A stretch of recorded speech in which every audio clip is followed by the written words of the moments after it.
saya akan paparkan QR code. Saya dah siap dah QR code tu, tapi saya akan paparkan 30 minit masa kita break nanti untuk kita scan QR code, nota-nota semua, rakaman semalam, 2 rakaman pun telah saya masukkan. Kalau saya nak bagi link, susah kan kita pakai QR code.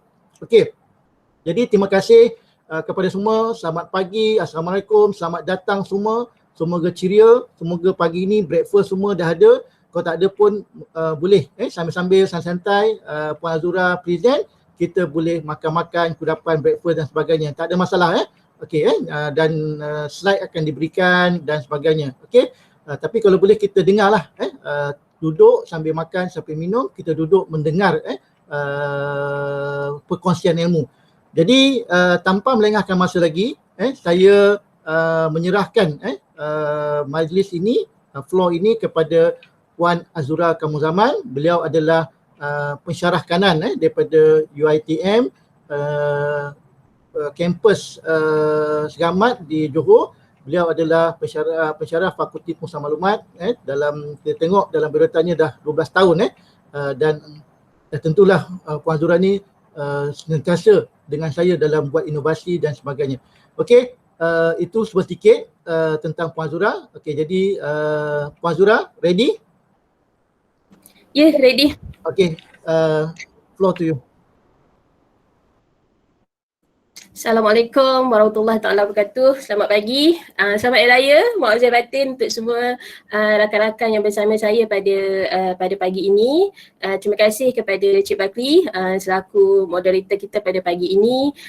Dan juga saya nak mengalu-alukan kehadiran Dr. Syad dari Inka UiTM. Saya nampak Cik Fendi dari Intan pun ada dekat sini.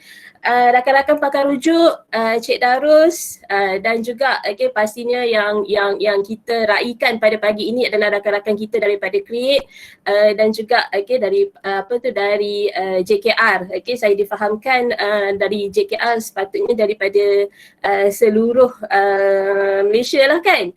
Jadi alhamdulillah walaupun kita tak ramai, tapi sebenarnya tak ramai itulah yang menggambarkan kualiti. Yang tak ramai itulah yang menggambarkan kesungguhan. So saya nampak Cik Jai dekat situ. Assalamualaikum Create.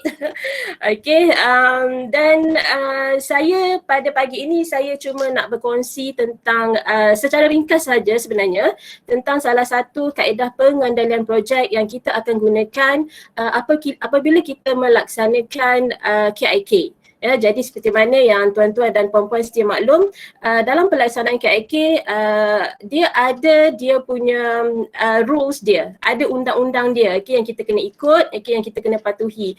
Jadi undang-undang kita tu adalah berdasarkan kepada beberapa kaedah pengendalian projek yang kita perlu laksanakan.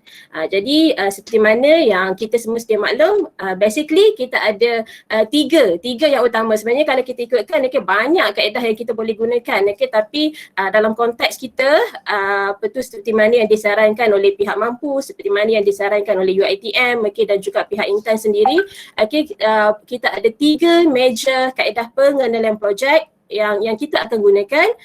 Pertamanya kita ada PDCA seperti mana yang telah dijelaskan oleh Tuan Haji Anwar pada semalam kan, pada hari semalam. Dan juga kita ada design thinking yang akan dibentangkan oleh Encik Darus selepas sesi saya. Dan sesi saya bersama saya, kita nak melihat bagaimana kita menggunakan Blue Ocean Strategy untuk kita mengendalikan projek KIK. Tapi sebelum tu saya nak share dulu slide saya supaya kita semua boleh capture apa sebenarnya yang dimaksudkan oleh design thinking, dan yang paling penting bagaimana kita memasukkan design thinking tu di dalam konteks KIK. Sekarang ni nampak tak slide saya? Nampak. Anybody can respond me? Nampak Nampak. Okay. Lupa pula nak tukar tajuk depan tu. Okey, tajuk depan ni ini adalah kaedah pengandalan projek, okey, Blue Ocean Strategy. Seperti mana yang saya dah nyatakan tadi, ini adalah salah satu kaedah pengendalian projek KIK yang kita boleh gunakan. Okey, tetapi seperti biasa, setiap apa yang kita gunakan, okey, mesti kita buat justification dulu. Okey, justification ni penting untuk kita melihat kesesuaian kaedah, okey, dan juga kesesuaian tools, okey, yang kita boleh, okey, dan perlu gunakan, okey, dalam konteks pelaksanaan projek KIK. Jadi insya-Allah, okey, selesai perbincangan saya, okey, pada pagi ini. Saya harap para peserta, okey, sekurang-kurangnya dapat mengetahui sedikit sebanyak, okey, tentang kaedah penyelesaian masalah, okey, dan juga ciptaan inovasi berimpak tinggi dengan menggunakan kaedah dan juga teknik Blue Ocean Strategy. Okey, tak dapat banyak, sikit pun tak apa. Okey, sebab seperti mana yang Cik Bakri dah maklumkan tadi, BOS ni sebenarnya satu kapasiti pengandalan projek yang besar. Ya, okey, jadi saya akan ceritalah, okey, sedikit, okey, tentang BOS ni supaya sekurang-kurangnya kita faham, okey, dan sekurangnya kita tahu, okey, dekat mana kita nak letakkan BOS. Okey, mungkin, okey, kalau kita tak laksanakan untuk projek KIK, tetapi ada ruang-ruang lain yang kita boleh gunakan, okey, untuk menggunakan kaedah BOS ni, okey, dalam pelaksanaan, okey, beberapa perkara yang mungkin berlaku, okey, ataupun yang mungkin ada di jabatan kita. Jadi saya rasa sekarang ni, kalau tengok dekat skrin, okay, ini adalah dua wajah yang tak asing lagi kepada mereka yang sudah mengenali BOS. Tapi kepada mereka yang belum mengenali BOS, ini adalah dua orang individu, okay, dua individu yang menulis okay, tentang sebuah buku, yang bertajuk Blue Ocean Strategy, okay, yang mana kedua-dua orang ini merupakan expert lah, okay, expert dan dalam konteks pelaksanaan, okay, sesuatu inovasi. Apabila kita membaca buku yang ditulis, okay, oleh kedua-dua orang ni, Profesor Kim ni, okay, dan juga, okay, Madam Brini ini adalah sesuatu mekanisme baru, okay, yang kita boleh apply, okay, yang kita boleh practice. Jadi kalau kita tengok, okay, satu quote yang saya ambil, okay, daripada kedua-dua individu ini, dia kata competing, okay, but not growing. So it's time, okay, to make a blue ocean shift. Okay, maksudnya dekat sini kita perlu fokus, okay, kepada melakukan, okay, sesuatu yang baru. Okay, sebagaimana kalau kita ingat balik, okay, sirah dah balik kepada sirah Rasulullah, okay, bagi dalam konteks penghijrahan tu. Jadi blue ocean shift ni sebenarnya, okay, dia berkait rapat, okay, dengan penghijrahan, okay, daripada satu fasa semasa, okay, kepada satu fasa akan datang yang sangat-sangat berbeza daripada fasa semasa. Jadi ini yang kita melihat BOS ni adalah sesuatu perkara yang sangat besar, okay, dan kita kena perhatikan betul-betul, okay, di manakah, okay, kesesuaian BOS dalam kita melaksanakan projek KIK. Jadi di depan tuan-tuan dan puan-puan sekarang, ini adalah perbezaan, secara ringkas, perbezaan antara Red Ocean Strategy, okay, dan juga Blue Ocean, okay, Strategy. So kalau kita lihat, okay, dalam konteks, okay, Blue Ocean, okay, Strategy, kita dapat lihat dekat situ dia punya ciri-ciri ciri-ciri, okay, yang dinyatakan dekat situ,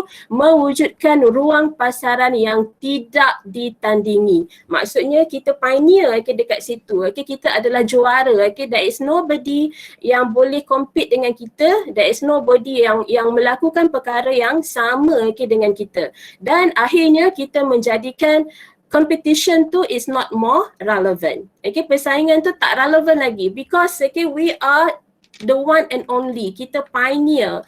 Tidak ada orang lain lagi, okay, yang bersama-sama dengan kita, okay, dalam persekitaran kita tu. So maksudnya kita adalah major key player, right? Jadi itu yang digambarkan, okay, dalam konsep BOS ni, okay, dan segalanya, okay, adalah sesuatu yang baru, yang mana kita wujudkan perkara baru, okay, dan kita sebenarnya kita encourage, okay, atau juga sebenarnya memaksa pengguna ataupun pembeli, ataupun orang di persekitaran kita tu menggunakan ataupun mengaplikasikan perkara yang baru. Bukan lagi apa yang ada sedia ada pada dalam keadaan semasa. Ya. Dan of course dia berkaitan dengan kos lah ya. Dalam apa juga bentuk projek yang kita laksanakan ataupun inovasi yang kita laksanakan, kos adalah salah satu elemen yang sangat penting. Sebab kenapa? Sebab dalam konteks kita hari ini kita melihat daripada segi kelancaran ekonomi dan pada masa yang sama kos dan nilai menjadi faktor penting. Sebab kita nak sesuatu yang mempunyai nilai yang tinggi tetapi kosnya berada pada tahap yang sangat minimum. Right? Jadi itu yang sebenarnya dicadangkan ataupun dirancang oleh kedua-dua individu tadi tu penulis kepada buku Blue Ocean Strategy, dan kita sebagai penggiat KIK kita nak melihat bagaimana BOS ni kita dapat gunakan dalam melaksanakan projek-projek KIK kita, di mana kesesuaiannya. Jadi bila kita cakap pasal kesesuaian BOS dalam projek KIK ni, sebenarnya dekat sinilah kita perlu sangat-sangat penting untuk kita membuat justifikasi. Kita kena brainstorming dulu dalam kumpulan kita, adakah BOS ni benar-benar sesuai dalam pelaksanaan projek KIK. Jadi seperti mana yang rakan-rakan semua sedia maklum, bila kita melaksanakan KIK, kita boleh memilih sama ada kita nak buat inovasi baharu, inovasi yang baru, ataupun kita nak kita nak buat penambahbaikan. Okey, dalam konteks BOS ni sebenarnya setelah ini perbincangan secara mendalam jugalah antara saya dan juga rakan-rakan pakar rujuk di UiTM, kami melihat BOS ni adalah sesuatu yang sangat besar. Dia tak complicated, tetapi kita perlu melihat BOS ni dalam konteks yang besar. Yang mana setelah kita melihat perbandingan daripada PDCA, design thinking dan juga BOS, BOS ni dia memerlukan kematangan. Kematangan dalam projek KIK itu sendiri. Jadi dalam KIK perkataan kematangan ni sebenarnya adalah sesuatu yang sangat signifikan. Sebab kita kena mematangkan projek kita supaya projek kita mempunyai impak dan keberkesanan yang betul-betul padu dan jitu. Jadi kematangan tu untuk bila kita bercakap kaedah pengendalian projek dalam konteks BOS ni, kaedah BOS ni dia memerlukan kematangan kepada inovasi ataupun projek itu sendiri. Kenapa saya kata kita perlukan kematangan? Sebab dalam BOS kita perlu membuat justifikasi dan juga kita perlu membuat analisa kepada persekitaran yang sedia ada. Jadi kalau misal kata projek kita tu projek baru, projek yang kita ataupun projek dalam konteks proses, kita let's say kita buat kita buat projek yang let's say mempercepatkan sesuatu proses dan sebagainya, perkara tersebut tidak dapat dicakupi dalam penggunaan fasa dan juga steps dalam BOS. Nanti saya terangkan, nanti bila saya explain satu persatu, saya rasa rakan-rakan semua akan faham kenapa BOS ni dia punya circumstance itu ataupun dia punya environment itu sangat-sangat besar. Jadi kami melihat kesesuaian BOS tu sesuai sekiranya kita dah ada projek, kita dah ada projek ataupun kita dah ada produk dan kita nak buat penambahbaikan secara holistik, secara overall, kita nak bawa produk kita tu ataupun projek kita tu kepada sesuatu yang lebih besar, dan yang paling penting berbeza. Ni saya nyatakan dekat sini.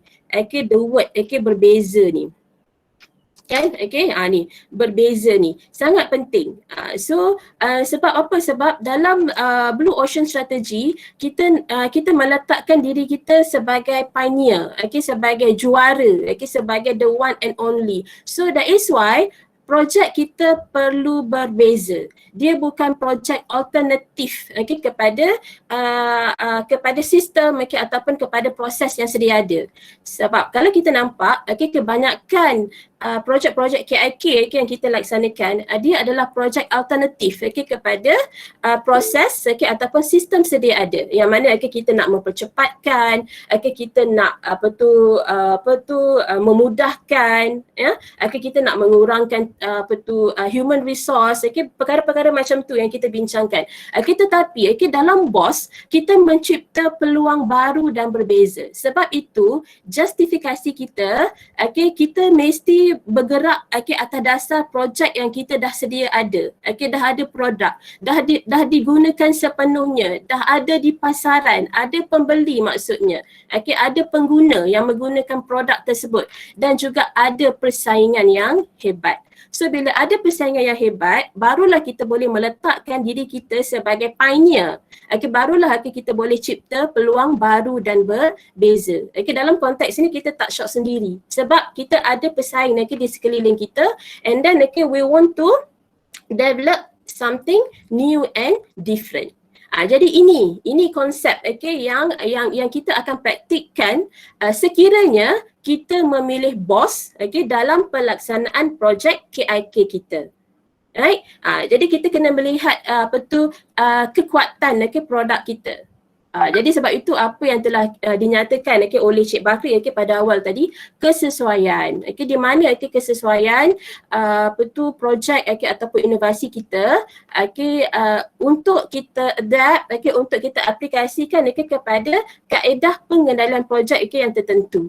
Macam mana yang saya dah sebut tadi kan, dalam KIK ni kita kena berpegang kepada dia punya rules, kena ada undang-undang dia. So undang-undang dia salah satunya adalah menggunakan kaedah pengendalian projek yang tepat dan betul. Jadi kita kena pilih, kita kena identify, kita kena justifikasi, kita kena buat justification mana kaedah pengendalian projek yang sesuai. Kita ada design thinking, kita ada PDCA, dan sekarang ni diperkenalkan lagi BOS pula. Jadi kita tentukan yang mana yang bersesuaian. Sebab itu kehadiran saya dekat sini adalah untuk memberi input dan juga memberi sedikit sebanyak maklumat berkenaan dengan BOS, dan di situ kita akan dapat lihat di mana kita boleh letakkan BOS ni dalam projek KIK, sesuai ataupun tidak, ataupun kita nak nak bergerak kepada satu fasa yang lebih hebat. Mungkin selepas inilah sebab saya rasa dalam konteks pengembangan projek selesai projek KIK, mungkin kita boleh pergi kepada satu inovasi yang lebih besar. Mungkin di situ BOS lebih sesuai dalam konteks pelaksanaan sesuatu projek inovasi tersebut. Tapi di sini saya tidak terlalu mengatakan BOS ni tak boleh ataupun sebagainya. Jadi yang pasti dekat sini saya nak ceritakan bagaimana kesesuaian BOS ni dalam projek-projek KIK. And then rakan-rakan semua boleh decide mana satu yang sesuai, sama ada sesuai kita gunakan pendekatan PDCA ataupun design thinking ataupun BOS. Jadi sebab itu kita kena faham, kita kena tahu, kita kena kita kena knowledgeable lah. Apa itu PDCA, apa itu DT, apa itu BOS apabila kita bercadang untuk bergiat dalam KIK ataupun bercadang untuk melaksanakan apa-apa projek yang berkaitan dengan KIK dan juga inovasi. Right? Okay, so of course saya nak ceritakan apa sebenarnya yang ada dalam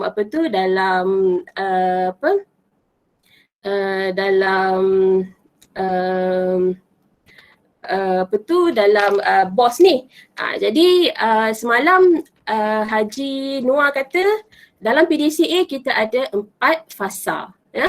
Plan, do, check, action. Nanti kejap lagi kita tengok pula dalam design thinking berapa banyak fasa yang akan dibincangkan oleh Cik Darus. Berapa banyak fasa dalam design thinking. Dan dalam BOS ni dia ada 4 fasa yang utama. Yang pertama sekali kejutan visual, penerokaan visual yang kedua, kemudian pergi fasa yang ketiga pameran strategi visual, dan yang terakhir adalah komunikasi visual. Jadi fasa-fasa ini kita perlu bila kita memilih BOS ni sebagai kaedah pengendalian projek, so kita kena memenuhi kesemua fasa-fasa yang ada ni lah. Sama juga dalam PDCA ataupun design thinking, setiap fasa tersebut perlu dipenuhi. Dan setiap fasa ni ada aktiviti-aktiviti, ada steps yang kita perlu laksanakan supaya dia menepati setiap kaedah-kaedah yang kita dah pilih tu. Alright. So saya nak tunjukkan apa steps yang ada dalam BOS yang kita kena fulfill sekiranya kita berhasrat untuk menggunakan BOS sebagai salah satu kaedah pengendalian projek kita. So dalam BOS ni, kalau kita nampak dekat situ, dia ada 12 steps ataupun ada 12 aktiviti yang kita perlu laksanakan without fail.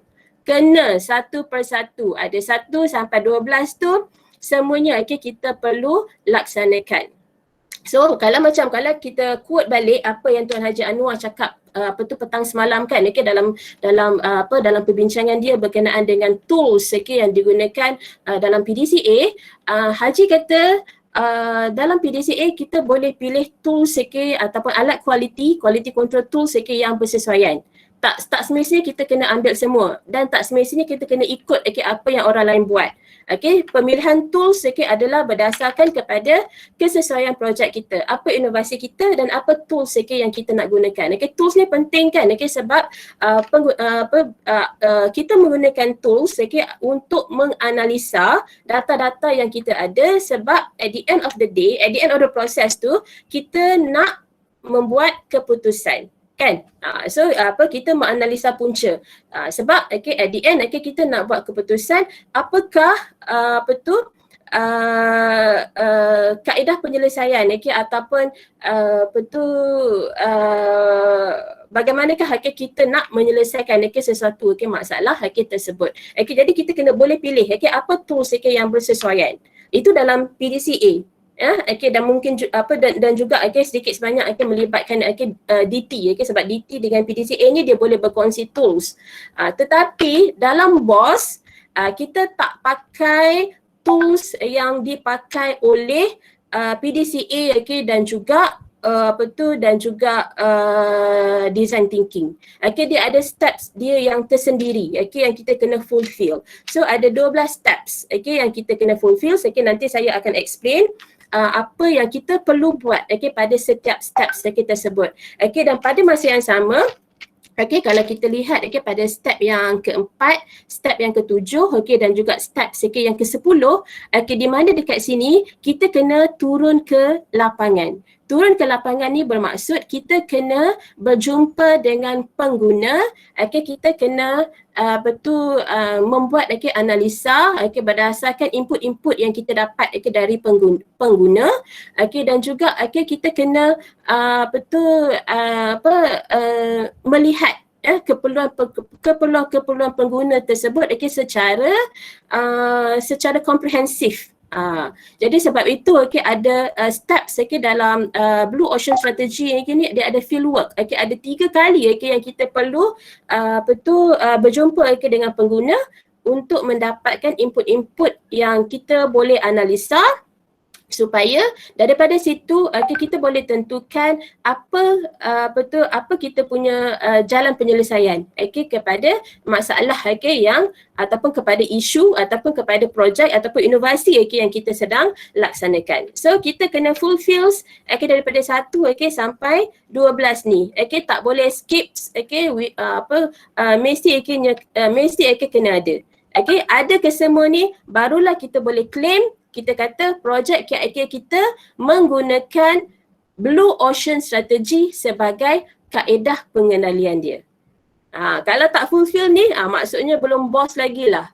Belum sampai kepada tahap Blue Ocean Strategy punya punya keperluan. So kena ada 4 fasa ini dan meliputi ke-12 steps yang ada ini. Jadi steps ni, steps yang kita ada ni, kenapa kita ada step ni? Sebab tujuannya adalah untuk menganalisa. Kita nak analisa keadaan semasa, kita nak analisa data-data yang kita ada, kita nak analisa apa keperluan yang kita perlu ada dan kita perlu tahu. Sama juga dalam DT dan design thinking, kita gunakan tools tu tadi tu, yang Tuan Raji bincang semalam tu, untuk menentukan keadaan semasa, dan juga kita nak tentukan apa yang kita nak buat. Apa yang kita nak buat untuk untuk inovasi kita tu, kita nak hasilkan apa, ataupun kita nak selesaikan apa. Jadi semua tu has been adapt, telah apply dalam setiap step yang ada ni, daripada step 1 sampailah step yang ke-12. Right?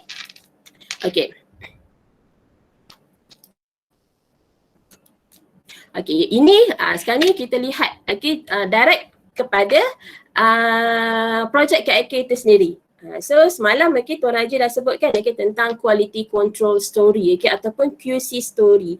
Dalam KIK ni kena ada QC story. Sama juga macam kalau let's say kalau siapa yang pernah involve dalam nak buat video ke ataupun nak buat filem ke, video pendek ke whatsoever, kena ada storyboard. Kena ada storyboard. Sama juga dalam KIK kena ada storyboard dia. So dalam KIK storyboard tu kita sebut sebagai quality control story ataupun QC story. So dalam QC story ni dia ada steps by steps yang kita kena fulfills. Yang kita kena justify setiap satu proses tersebut, supaya apabila semua orang, especially juri, membaca dokumen kita, dia faham dia punya flow tersebut. Dia faham dia punya flow, and then dalam QC story juga kita akan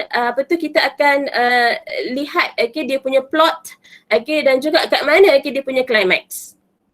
So dalam projek KIK ni sama juga, bila masa kita buat filem, ada plot dia, and then ada dia punya climax. Jadi itu yang kita sebutkan sebagai QC story.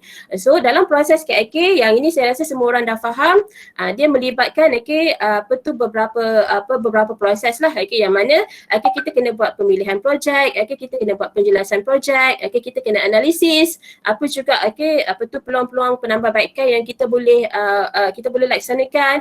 Kemudian daripada situ kita akan cadangkan apa penyelesaiannya, and then apabila semua pihak bersetuju, so kita akan laksanakan cadangan tersebut, sehinggalah apa yang kita cadangkan itu dapat diseragamkan, dan semestinya perlu dipantau supaya supaya perkara tersebut keep on track. Dan pada masa yang sama kita dah boleh fikirkan berkenaan dengan pengembangan inovasi. Sebab saya rasa dalam konteks KIK ni, apabila kita buat benda tu, dia tidak akan berakhir di situ sahaja. Dan kita kena fikirkan, kita kena pergi jauh. Tidak semata-mata habis setahun projek KIK and that's it.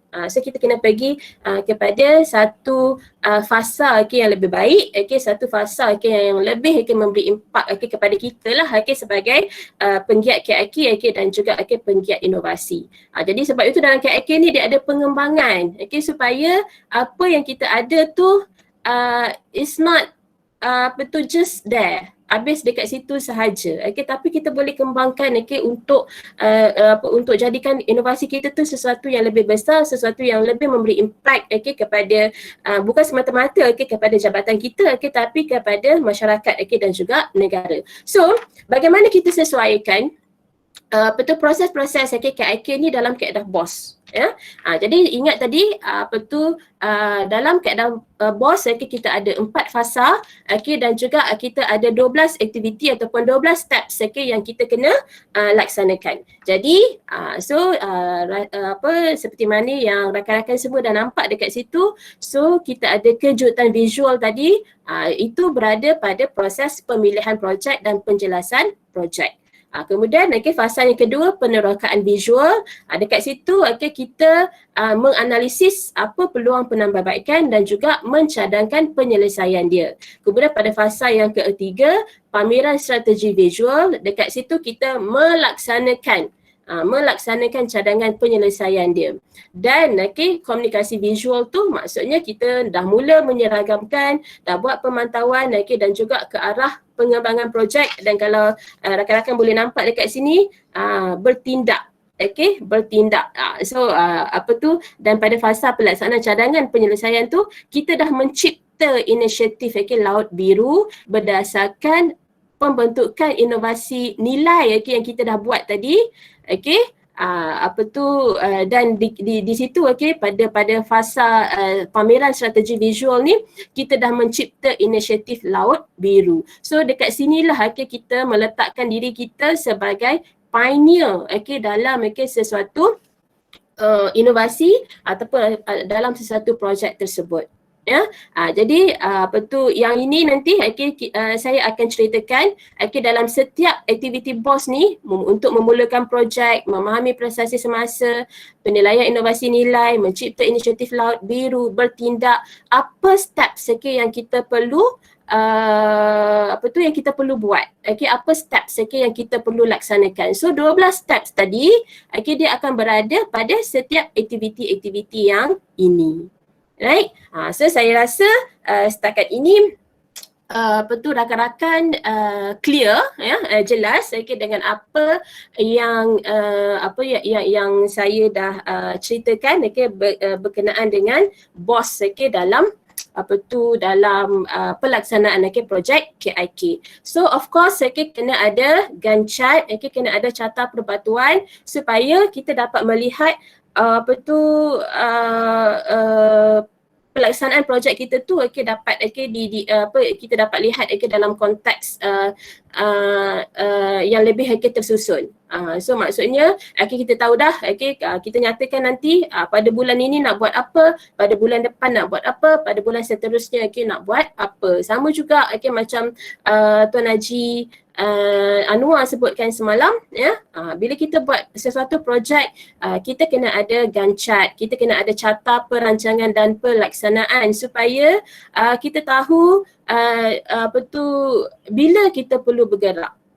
Dan bagaimana kita perlu bergerak. Kita kena ada justifikasi dalam konteks masa, sebab projek KIK ni dia berada pada tempoh masa yang tertentu. Kan, kita diberi tempoh let's say setahun sebelum convention contohnya. So bagaimana kita menjustifikasikan perkara tersebut. So kita kena present dia dalam bentuk carta supaya kita dapat melihat pergerakan tersebut, dan kita tahu dekat mana kita perlu selesaikan sesuatu fasa supaya kita tak drag lah tempoh tersebut kepada satu tempoh yang sangat lama, kan. Bila dah lama sangat tu, bila kita nak pergi conventionnya ataupun bila projek nak siapnya, kan. Jadi sebab itu kita kena ada carta perancangan dan pelaksanaan supaya guide kita apa benda yang kita perlu buat pada setiap fasa. Okey, jadi ini contoh. Tapi carta ni ini hanya fokus kepada BOS sahaja, sebab dalam projek KIK dia ada lagi aktiviti di sebelum dan juga aktiviti di selepasnya. Nanti kena masukkanlah apa yang di sebelum, apa yang di selepasnya. Right? Okey. So betul tadi kita dah sebut dalam proses KIK kita ada pemilihan dan penetapan sasaran projek. So sekarang ni dalam BOS bagaimana kita nak buat pemilihan dan penetapan sasaran projek. Jadi dalam konteks pemilihan projek kita kena ini dalam fasa kejutan visual. Ini dalam fasa visual awakening. Maksudnya dekat sini kita nak kejutkan ataupun kita nak jentik environment kita, kita melihat persekitaran kita, apa yang kita perlu justify untuk proses penambahbaikan ataupun untuk proses untuk membezakan diri kita ataupun produk kita ataupun projek kita dengan apa yang ada dalam persekitaran semasa.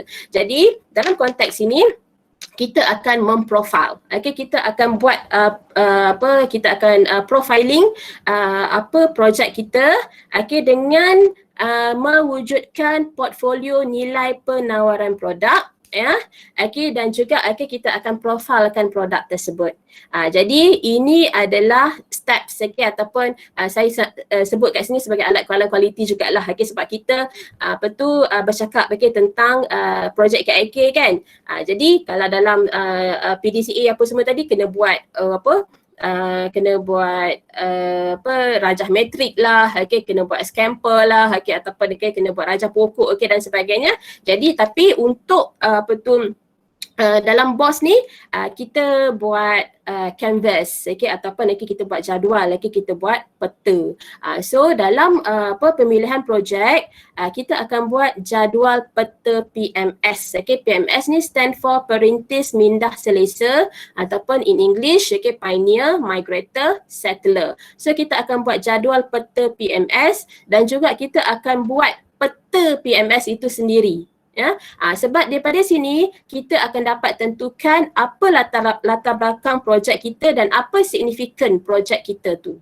Right? Jadi ini pada fasa awal lah sebelum kita bergerak jauh dalam pelaksanaan projek kita tu. So apa yang ada dalam jadual peta PMS, jadi ini jadual peta PMS yang kita kena isi. Jadi kita kena nyatakan kita kena lihat persekitaran kita, apa yang orang lain dah ada.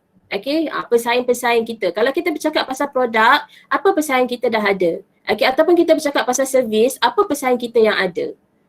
Jadi sebab dalam PMS, dalam BOS ni, dia memang sangat merujuk kepada persaingan sebab kita nak hilangkan persaingan tersebut. Jadi sebab tu kita kena justify pesaing kita sebab kita nak make different. Kita nak jadikan diri kita ni ataupun inovasi kita ni sesuatu yang tak pernah ada oleh orang lain. Jadi kita kena justify apa yang orang lain ada. So kita portfoliokan dia. Jadi dalam justification ni kita kena kita boleh kita kena bagi skala. So ciri inovasi untuk produk pesaing satu, apa skala dia? Kemudian bagaimana faedah dia? Ini kita brainstorming lah dengan rakan-rakan dalam tim kita ataupun dengan management kita bagaimana kita melihat produk orang. Produk orang lain, produk pesaing kita. Kemudian bagaimana pula kita merancang produk kita. Dekat sini kita dah nyatakan apa benda yang kita nak buat. Apa yang akan make it difference dengan yang lain. Jadi kalau dalam KIK dekat sini ini yang kita sebut sebagai penanda arasan. Ataupun benchmarking. Kan? Dekat sini kita sebab dalam projek KIK sebenarnya memang kita kena buat benchmarking supaya kita tak shock sendiri. Sebab kalau kita tak ada benchmarking, so setiap bulan kita buat projek yang sama dengan apa yang dah ada di tempat lain, kan? Jadi kita nak dalam BOS ni kita nak make something different. Sebab itu kita kita buat jadual peta PMS ni untuk melihat apa yang pesaing kita dah ada dan apa yang kita nak buat. So kita lihat portfolio semasa dan juga kita plan apa yang akan berlaku pada masa hadapan. Sebab daripada sini nanti kita akan dapat lihat kita akan dapat kategorikan pesaing-pesaing kita ni sebagai settler ataupun sebagai migrator dan juga sebagai pioneer. Jadi daripada data jadual peta PMS ni, dia akan membawa kepada peta itu sendiri. So ini adalah peta dia yang mana di mana kita kita perlu berada pada lautan biru ini, pada bulatan biru ini. Jadi ini data-data yang kita ambil daripada sebelah tadi tu, jadual peta tadi yang kita dah skalakan dia, kemudian kita rankingkan dia and then kita letak dalam peta PMS ni. So kita nampak pergerakan ya. Sebelum ni kita berada pada tahap yang selesa. Tahap yang selesa ni dalam keadaan semasa lah. Dalam keadaan kita sekarang, semuanya berada pada tahap yang selesa ataupun kita sebut sebagai settler.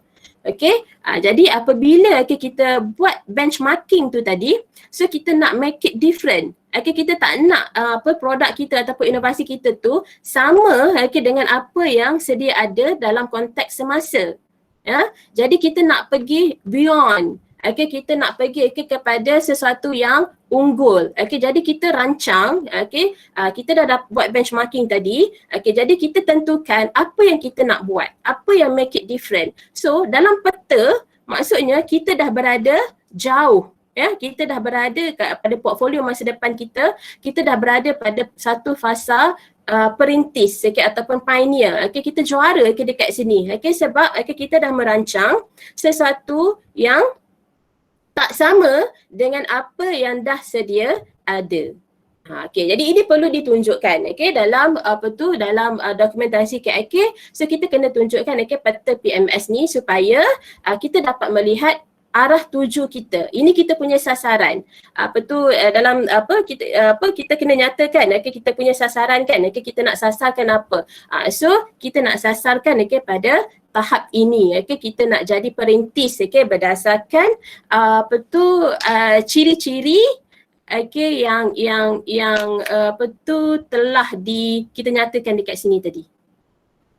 Ciri-ciri tu kita nyatakan dekat sini. So kita tentukan apa yang kita nak kita nak capai kan. Jadi ini peta PMS yang kita perlu buat supaya kita dapat merangka apa kita punya penetapan sasaran berdasarkan projek KIK yang kita dah pilih lah ya. Kemudian daripada situ daripada peta tu tadi kita akan cuba fahami pula prestasi semasa ya.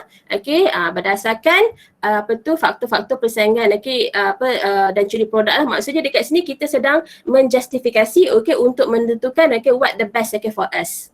Right? Nak tentukan apa yang kita plan to have. Right?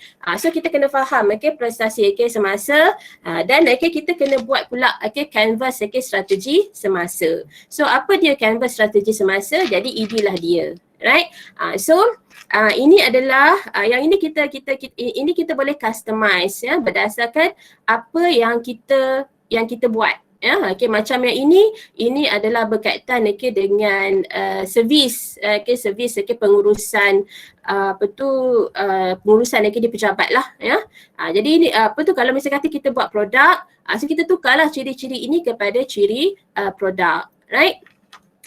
So kita tentukan skala. Skala 1, 3, 5 ni.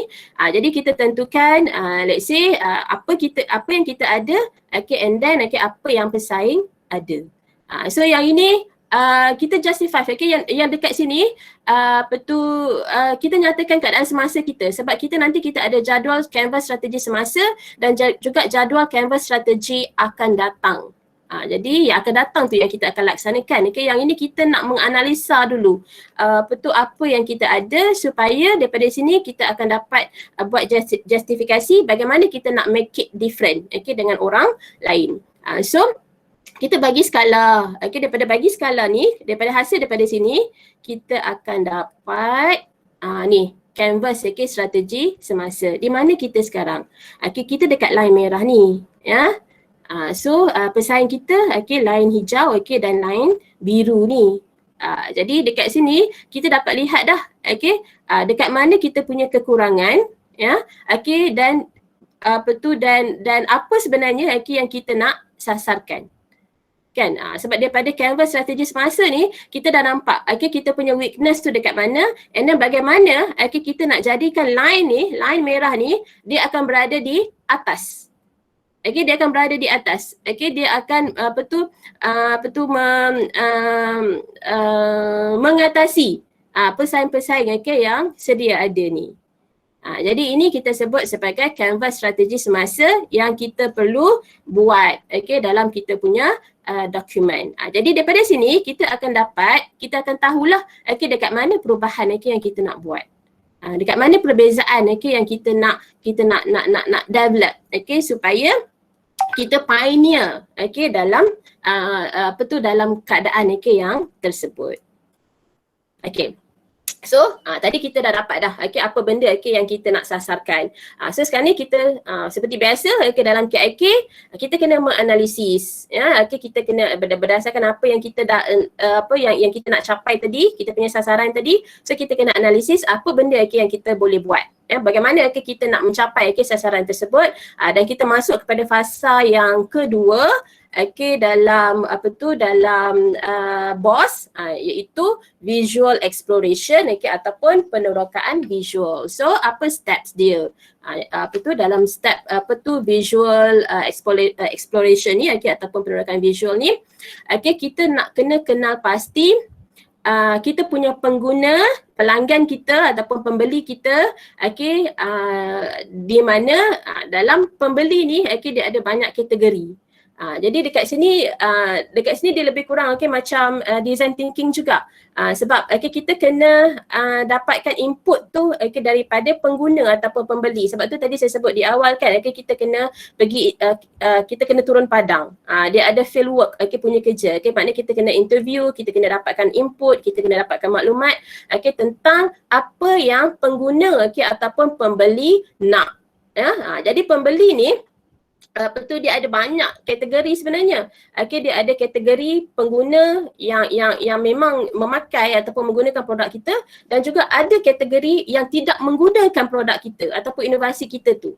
Kenapa dia tak guna? Itu yang kita nak lihat. Kenapa tak guna tu sebenarnya yang akan jadi keyword kepada kita, bagaimana kita nak make difference daripada orang lain. Jadi dalam konteks pembeli, mereka akan fokus kepada 6 perkara ni. Ini memang dah ditetapkan dalam dalam BOS. Dia akan fokus kepada produktiviti pembeli, mudah, keselesaan, risiko, keseronokan dan imej dan juga mesra persekitaran. Jadi daripada sini kita akan justify setiap responden kita tu ataupun pembeli yang kita jumpa tu, untuk kita menghasilkan pula peta utility pembeli ataupun buyers utility maps. Sebab dekat sini hasil data daripada sini kita akan dapat melihat apa benda yang kita nak buat ataupun bagaimana dalam konteks penetapan sasaran tadi, kita dah boleh intai-intai kita apa inovasi kita yang kita nak laksanakan, apa benda yang kita nak buat. Right? So dalam menganalisis kita punya pengguna ataupun pelanggan tu, yang ni sekali lagi gunakan contoh tentang perkhidmatan di jabatan, ya, ataupun kalau kalau produk tukarkanlah ciri produk tersebut berdasarkan utility pembeli ni. So kita nyatakan yang ni kita hasil daripada interview tu kita isikan dalam dalam jadual ini. So ini berdasarkan inovasi ataupun projek kita lah, kita mengisi jadual ini, dan kemudian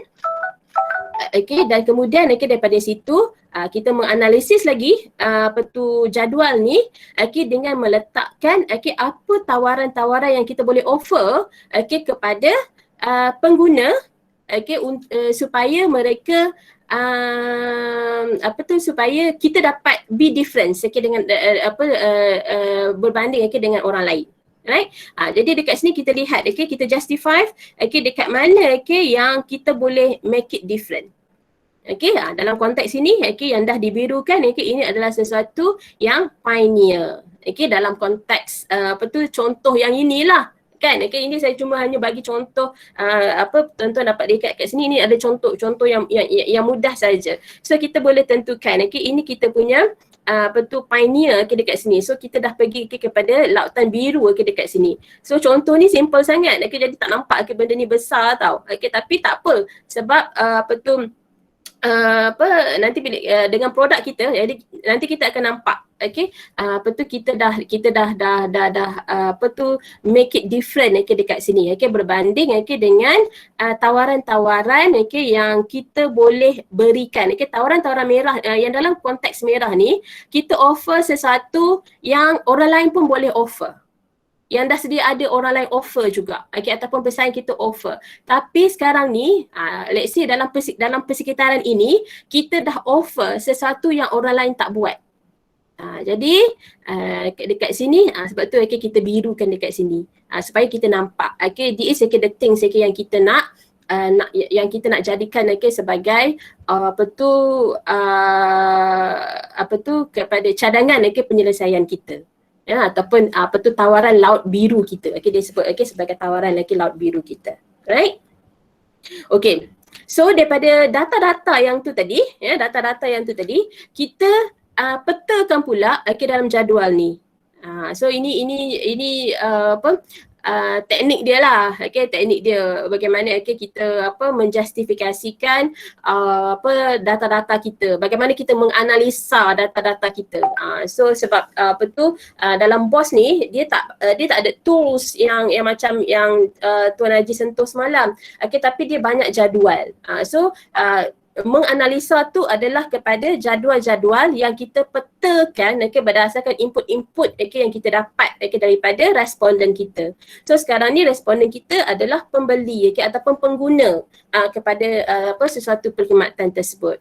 So kita penuhkan peta ini. Kemudian daripada sini, macam saya sebut tadi lah, yang ni yang merah tadi tu, yang tumpuan persaingan ni apa yang orang lain biasa buat. Right? Kenapa sini kosong? Sebab sini tadi kita tak nampak keperluan untuk kita tambah baik dalam konteks yang ini. So ini adalah keperluan yang kita perlu tambah baik. Right, dalam konteks, let's say dalam konteks produktiviti pengguna ni, kita nak offer sesuatu cadangan penyelesaian yang different, yang orang lain yang tak pernah buat. Yang tumpuan persaingan ni maksudnya orang lain dah ada buat, dan kita tak nak buat perkara yang sama. Jadi kita go for something new and different, right?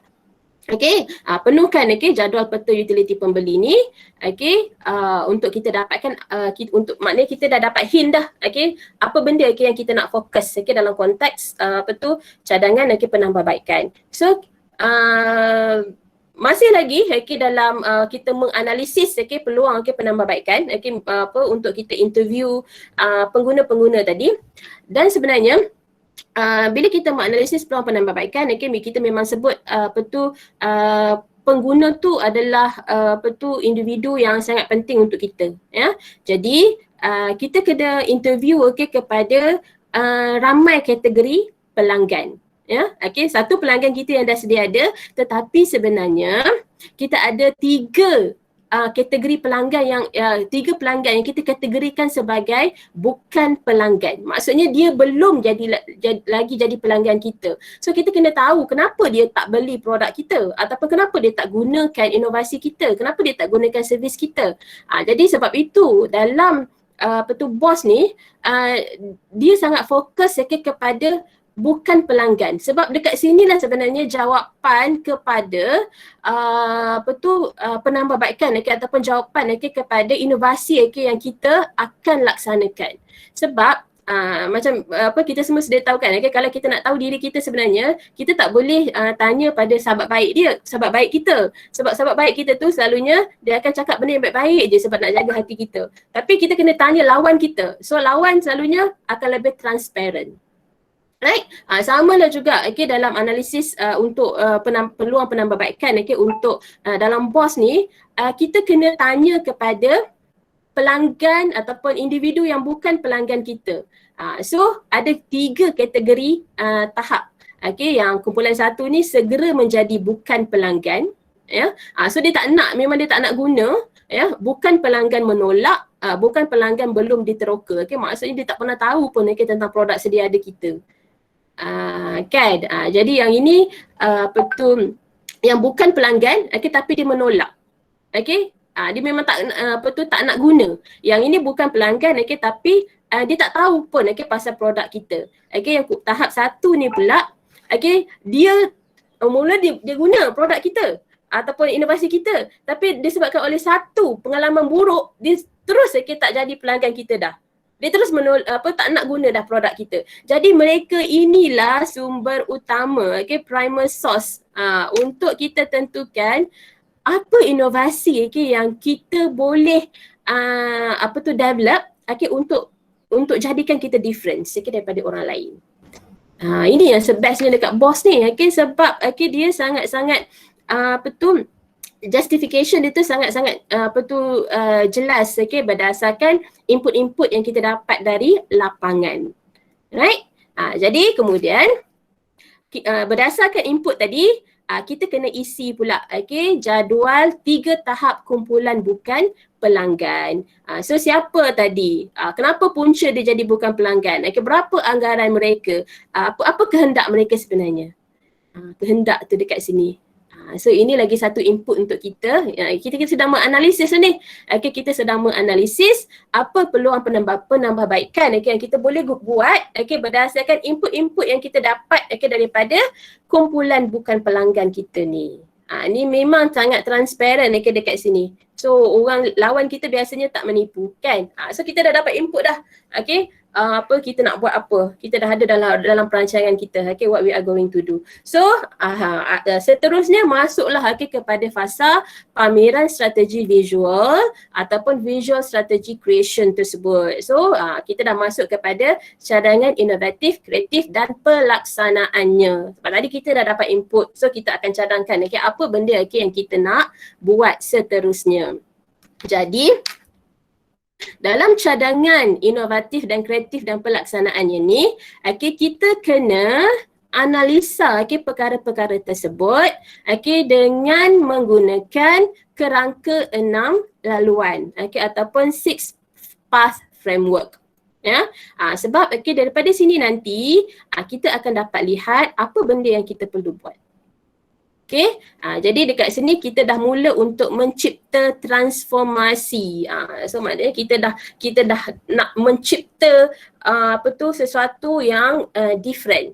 Tapi as usual kita tak shock sendiri sebab kita akan kita akan justify apa yang kita nak transform tu berdasarkan kerangka 6 laluan ni. So kita ada 6 kerangka yang kita perlu isi. 1, 2, 3, 4, 5 dan 6. Kita nak melihat industri alternatif, kita nak lihat kumpulan strategik di kalangan industri, kita nak tengok rantaian pembeli, kita nak lihat produk dan perkhidmatan sampingan yang ditawarkan. Perkhidmatan sampingan ni lebih kurang kalau servis after sale service lah kan. Kemudian berkaitan dengan fungsi dan juga emosi kepada pengguna, pembeli dan juga rentas masa ni maksudnya trend. Trend semasa, trend terkini dan juga trend akan datang. Jadi kita berdasarkan jadual ni nanti kita akan tentukan what we are going to do. So ini laluan yang pertama. Daripada 6 laluan tadi, ini laluan yang pertama. So kita kena menganalisa industri alternatif kita. Analisa industri alternatif kita. So berdasarkan justifikasi ini, apa masalah, penyelesaian, apa faktor apa semua tu, diri kita okay, dan juga industri alternatif, okay, yang offer the same thing, okay, dengan kita. Right? Jadi sebab apa? Okay, sebab okay, kita nak letakkan diri kita ni tak sama okay, dengan orang lain. Jadi kita kena justify okay, apa yang orang lain dah ada. Ini satu, okay, dalam jadual laluan satu. So,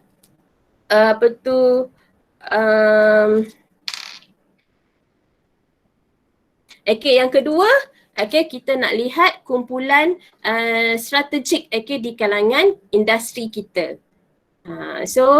Dalam ini kita punya pesaing-pesaing kita lah. Okay, mana pesaing yang setanding dengan kita, mana pesaing yang berprestasi tinggi, mana yang kumpulan kecil okay, berprestasi tinggi. So kita nyatakan okay, faktor-faktor ni. Sebab apa? Sebab kita nak okay, kita nak ada pioneer lah. Okay, kita kena analisa dulu okay, apa yang orang lain ada. Kemudian yang ketiga, rantaian pembeli. Siapa pembeli kita? Yang ni ini lagi satu field work okay, yang kita kena buat lah. Okay, kita kena melihat industri okay, dan kita juga okay, perlu melihat okay, pembeli, right? So isikan jadual-jadual ni okay, and then jadual yang ketiga, saya pergi cepat je dah ni okay, jadual yang ketiga kita nak lihat pula produk dan perkhidmatan sampingan. So nyatakan apa yang kita ada, apa yang industri ada, right? Okay, nyatakan dalam jadual ni. Kemudian seterusnya yang kelima, okay, yang kelima apa dia jadual dia tadi? So ini fungsi dan emosi. Okay, tengok dia punya dia punya justification dia. Kemudian isikan ruang-ruang yang ini. Kemudian yang seterusnya okay, yang keenam, rentas masa. So kita akan lihat trend dan bagaimana trend tersebut okay, kita make it jadikan kita berbeza okay, dan juga okay, bagaimana kita nak capture okay, pengguna okay, ataupun pembeli yang baru. Okay, sebab okay, let's say okay, dalam industri fashion contohnya, kita dah predict dah kan okay, raya tahun depan warna apa? Warna apa okay, yang akan jadi trending. Okay, ataupun fashion macam mana okay, yang akan jadi trending. So kita jangkakan okay, berdasarkan input-input okay, yang kita dapat tadi. So selesai six pass okay, framework tu, jadi kita rumuskan.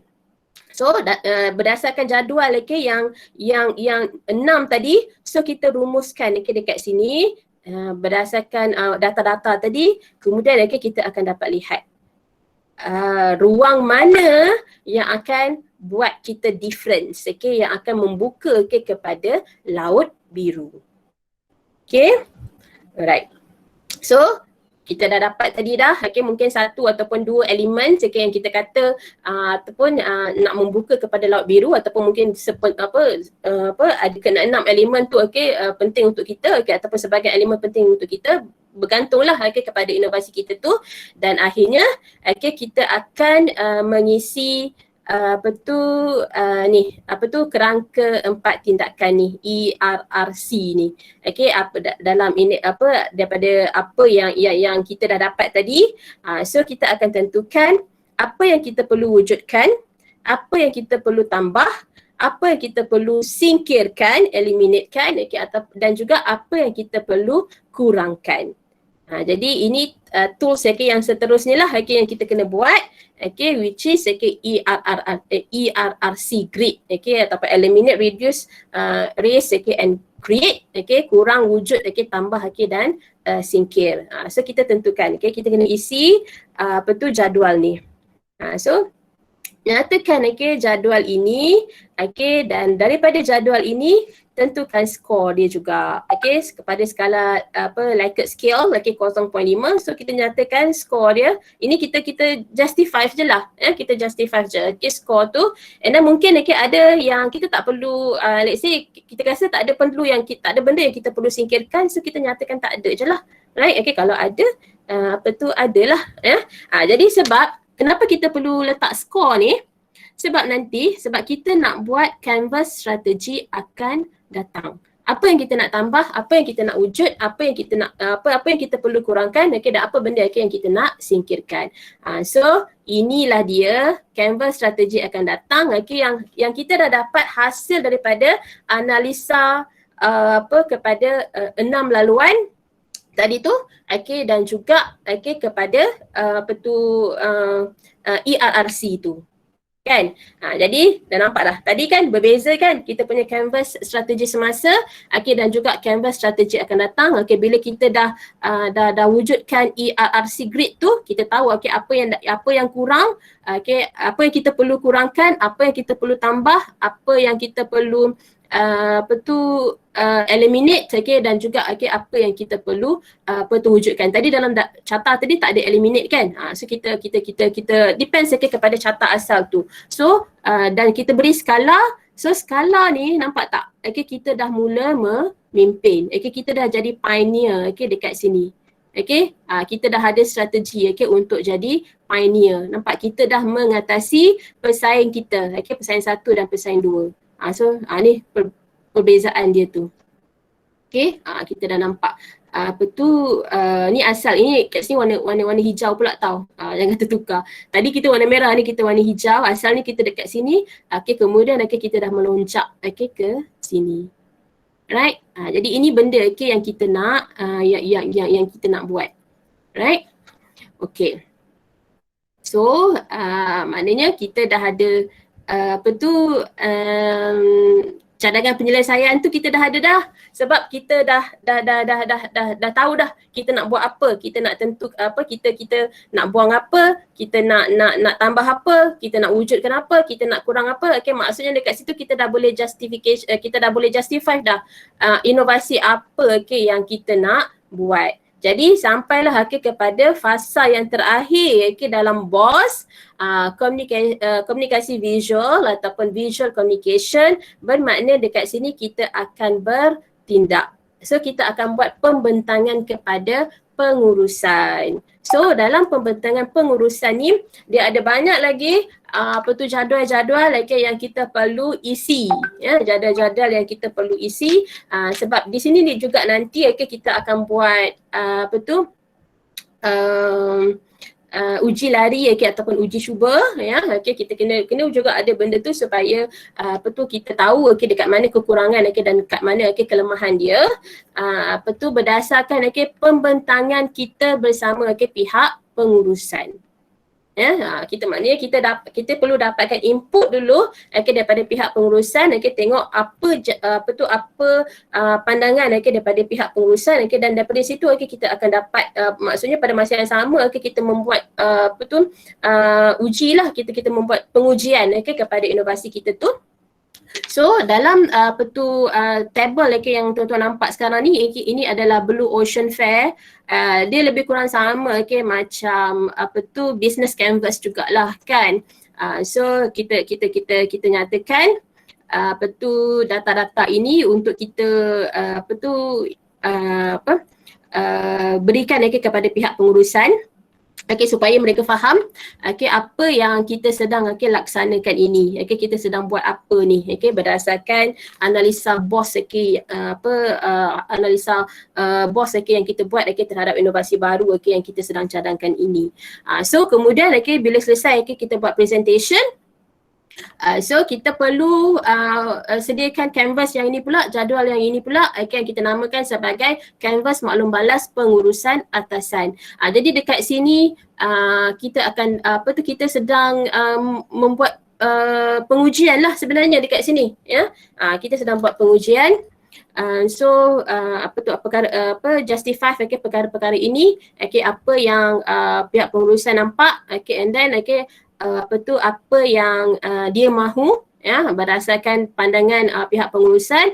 Kemudian kita rumuslah untuk kita untuk kita dalam konteks pelaksanaan tu nanti, apabila dia dah berada di pasaran dan sebagainya. Don't forget juga tentang pihak-pihak yang berkepentingan. Pelabur ke, dalam konteks bisnes ada pelabur kan, government. Jadi itu antara pihak-pihak yang berkepentingan, supplier, ya, yang kita perlu juga dapatkan input dari mereka, right? Kemudian kena sediakan canvas inisiatif Laut Biru ni. Kita melihat dari segi perspektif organisasi, lihat daripada segi perspektif pengguna, Jadi daripada situ nanti kita akan dapat tentukan apa kita punya inisiatif. Inisiatif ke Laut Biru kita.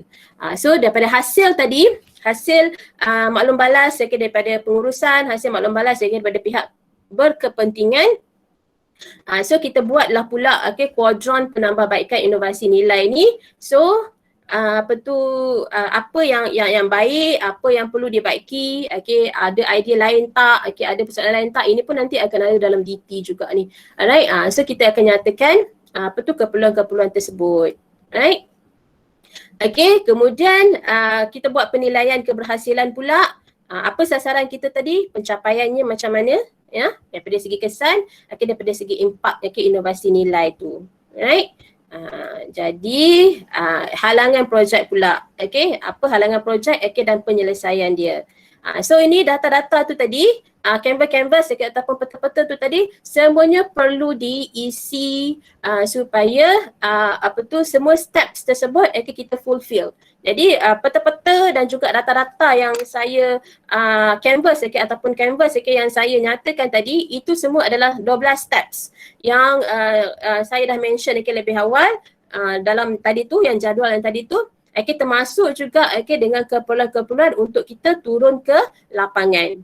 Untuk kita bertemu dengan pelanggan, bertemu dengan industri alternatif, bertemu dengan pihak-pihak berkepentingan. Right? Sebab tu kita lihat BOS ni, kalau kita menggunakan kaedah BOS ni dalam projek KIK kita, dia adalah sesuatu yang sangat besar. Sebab ada banyak elemen-elemen yang kita kena fulfill, dan ada banyak juga individu ataupun kumpulan-kumpulan responden yang kita perlu jumpa untuk kita dapatkan feedback daripada mereka. Sebab kita punya matlamat sekarang, kita punya goal sekarang, kita nak make it different. Kita nak jadi berbeza dengan apa yang dah sedia ada. So kita tak nak buat perkara yang sama, ataupun kita tak nak hanya mewujudkan alternatif sahaja kepada perkara isu ataupun inovasi sedia ada. So kita nak sesuatu yang different. Jadi itu yang barulah bersesuaian dengan keperluan BOS. Seperti mana yang disarankan oleh Rini dan juga Profesor Kim tadi itulah, dalam dia punya Blue Ocean Strategy buku tu. Jadi seterusnya apabila kita selesai mengisi peta-peta dan juga canvas yang dah disediakan itu, jadi kita dah tahu dah apa inovasi yang kita perlu laksanakan. Pelaksanaan tersebut akan berjalan lah. Dan seterusnya dia akan pergi kepada elemen-elemen biasalah yang ada dalam KIK. Jadi kita dalam dokumentasi kena ada penyeragaman dan pemantauan apa perkara-perkara yang kita perlu justify dan kita perlu isi dan juga keberhasilan projek kita, apa benda yang kita perlu capai dan ataupun pencapaian kita berdasarkan sasaran kita, outcome kita, impak kita, keberkesanan, nilai tambah dan sebagainya. Jadi ini ini yang saya cakap tadi dalam kaedah ni. Kaedah BOS tadi, dia ada perkara yang sebelum dia dan ada perkara yang selepas dia. So ini adalah perkara yang selepas dia. Kalau sebelum dia kita bercakap tentang kita kena ada apa signifikan projek tersebut kepada kepada ekosistem semasa, kepada perkara-perkara yang dah sedia ada yang kita perlu lihat tu tadi. Right, kemudian kita teruskan dengan kaedahnya. Kemudian bila dah kita laksanakan, so ini adalah konten akhir yang kita perlu wujudkanlah. Ni samalah dekat DT pun kita perlu buat ini, dekat PDCA pun perlu ada perkara yang ini. Jadi itulah dia tentang BOS. Saya harap serba sedikit dapat memberi input baru kepada rakan-rakan sekalian tentang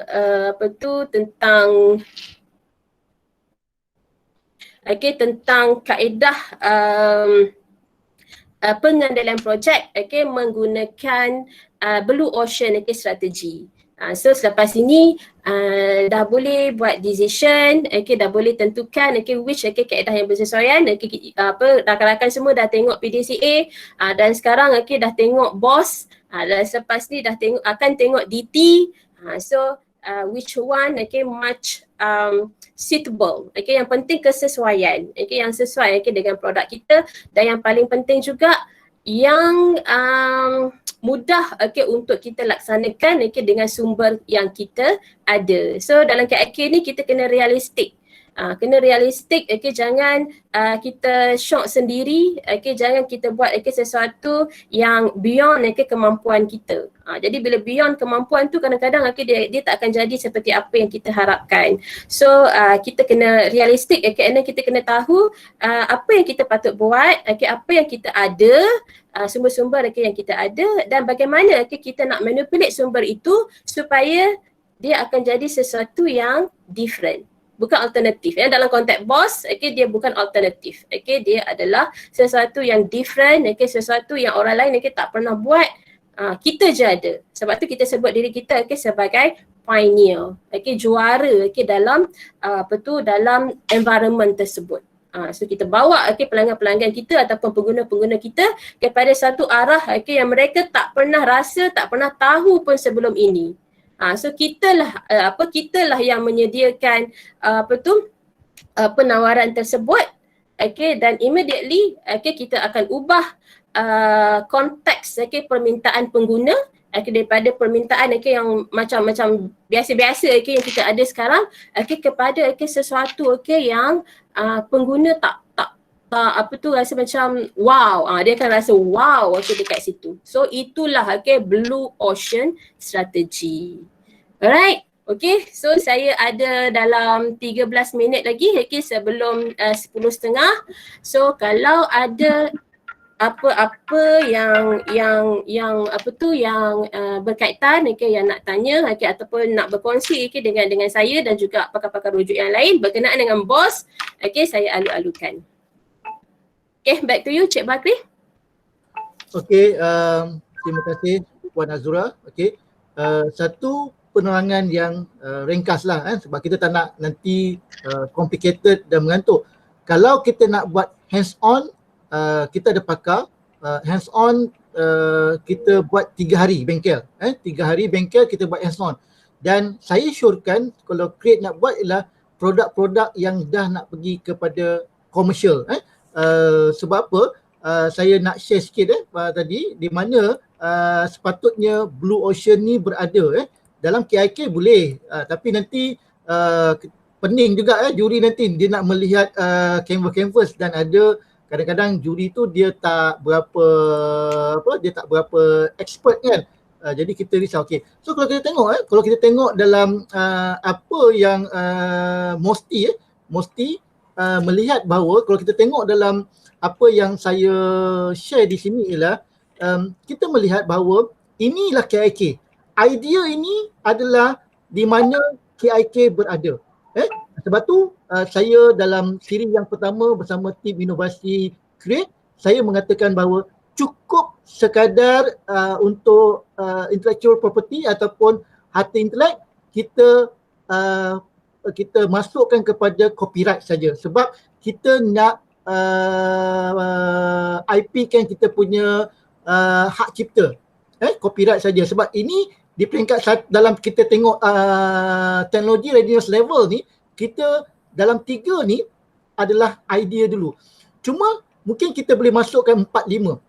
Tetapi bila kita dah pergi kepada, nampak tak yang ni yang saya katakan validation tadi oleh subject matter expert sebelum kita pergi kepada production. So dekat 7 dengan 8 ni baru kita pergi kepada pattern. Dan 7-8 ni dia nak pergi kepada full commercial apps ni. 8-9 ni production ni, bila kita masuk dekat sini, nak masuk 7 ke 8, 9, dekat sini kita dah pergi kepada pattern, dekat sini kita pergi kepada pattern, dan sini kita pergi 7, 8, 9 ni lah kita gunakan BOS. Sebab kita nak pergi production, sebelum kita nak masuk 8, 9 ni, kita pergi pada pattern satu, kedua kita ataupun kat sini sebelum pattern tu kita pergi dulu kepada BOS. Kita melihat kekuatan kita. SWOT analysis, strength, weakness, opportunity and traits. Kita pergi ke SWOT analysis ni ataupun kita pergi kepada boss, kita melihat bahawa kekuatan kita supaya nanti bila kita buat production, kita champion. Sebenarnya kat sini sebenarnya innovation ni, bukan di sini. Tapi boleh jugalah nak pakai. Sebab tu saya kata ECR tu kadang-kadang orang letak, saya tak setuju. Dia ambil satu je tools tu. Sedangkan boss tu besar kan. Jadi pakailah, kalau you pakai design thinking ada tools dia. Bukan pakai ambil kita cedok daripada boss punya tools kan. So kita kat sini biasanya kat 5-6 ni dia dah mati dah. Sebab dia tak boleh pergi kepada perkembangan projek ni. Sini ini sebenarnya skill ni kita buat semua ni. Sini banyak daripada KIK tu sendiri. Sebab tu kalau tengok dalam Malaysia commercial year pun tengok sama juga dia ambil daripada sini. Okay, itulah yang apa Puan Azura mentionkan tadi. Kalau kita nak betul-betul, it takes time lah. Okay, kita ada masa lagi dalam 9 minit sebelum kita habis. Tamat, kalau ada soalan. Saya tengok dekat komen ni pun tak ada, kosong ni.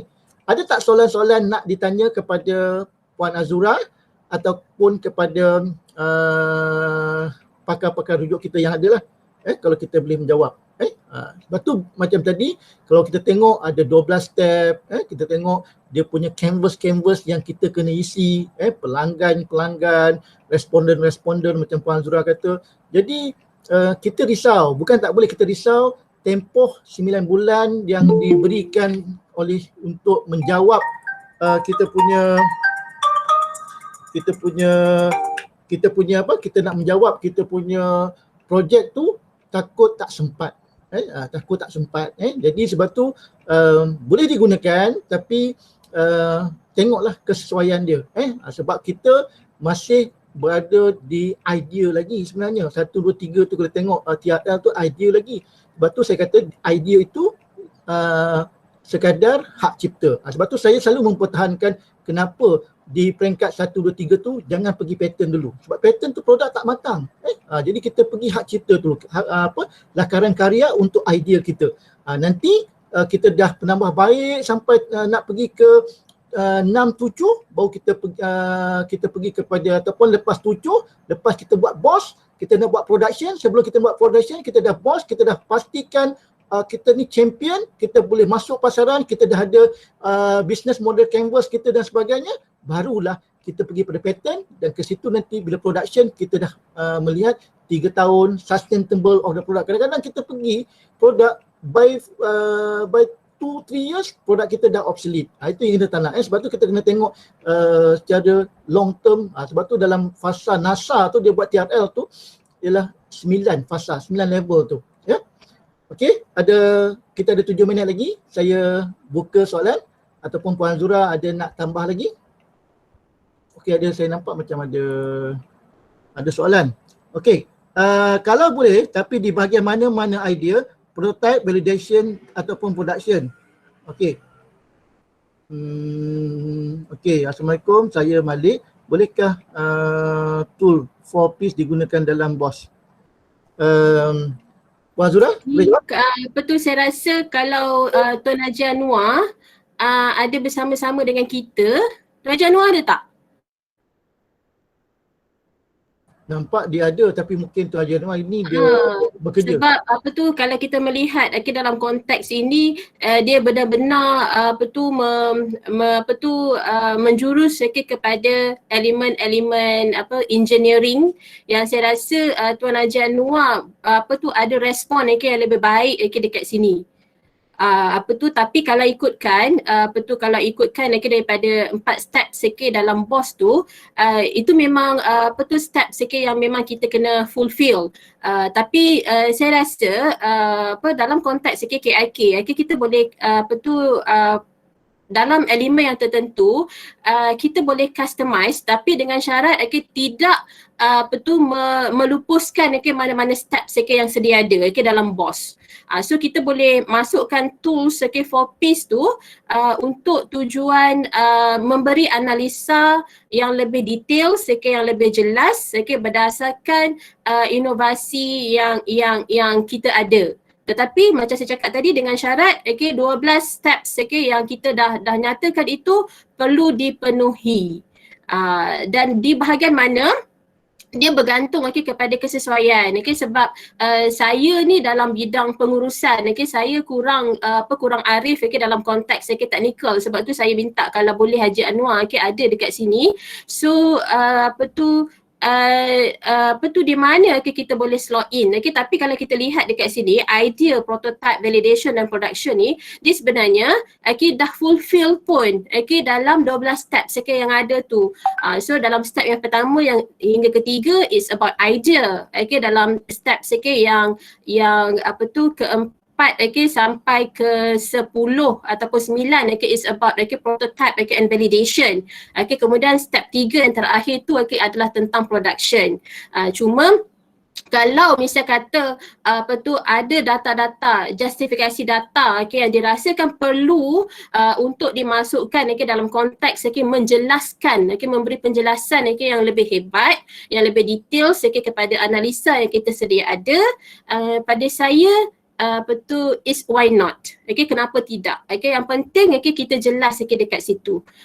So Haji Anwar boleh ada lagi? Kalau boleh Haji Anwar ataupun Cik Darus boleh respon juga. Sebenarnya macam ni. Saya jelaskan bolehkah tools 4P digunakan dalam BOS? Jawapannya boleh, dan dia dah ada dalam 12 step tu dia ada antara tu, between tu. Contohnya macam price, produk dan sebagainya, dia ada dalam mana-mana kaedah, baik PDCA, design thinking dalam BOS, tools 4P ni dia ada, tapi dia ada dalam setiap step dan langkah itu. Memang dah ada dah, macam dari segi contohnya kita tengok dari segi dari segi idea tu. Idea tu sebab tu kalau bila saya membuat satu projek, saya tekankan kepada produk yang low cost, high impact. Sebab kalau kita tengok Mosti pun dia nak produk tu yang begitu. Contohnya kita tengok satu produk tahun lepas, produk KIK yang Johan dari segi teknikal daripada JKR Muar, sculpture drain tu kan, sculpture drain tu kan. Jadi dia produk tu mudah, senang di-apply. Maknanya dia bila dia menyiapkan production tu, in the end ialah satu produk yang mobile. Boleh dibawa di mana-mana dan kosnya rendah, tetapi impact dia, outcome dia kepada komuniti, kepada masyarakat itu dari segi pertama ialah dia cepat untuk drain tu, air di jalan lopak tu cepat kering dan mengelakkan kemalangan. Jadi bila kemalangan ni ialah satu perkara yang tidak ada nilainya dari segi nyawa. Jadi kita tengok biasanya kita tengok dari segi idea dia. Bila kita buat prototype tu, kita kena memikirkan itu yang dikatakan creativity tu. Dalam bila kita nak implement setiap produk tu, kita melihat dari segi outcome, dari segi impact dan creativity kepada innovation itu sendiri. Kadang-kadang kita buat satu projek yang besar, tetapi kadang-kadang kita melihat bahawa impaknya dan outcome-nya kurang. Dia lebih kepada jabatan, susah nak di-apply-kan kepada mana-mana. Cik Darus boleh sambung? Assalamualaikum. Nak mohon penjelasan daripada Encik Malik ni.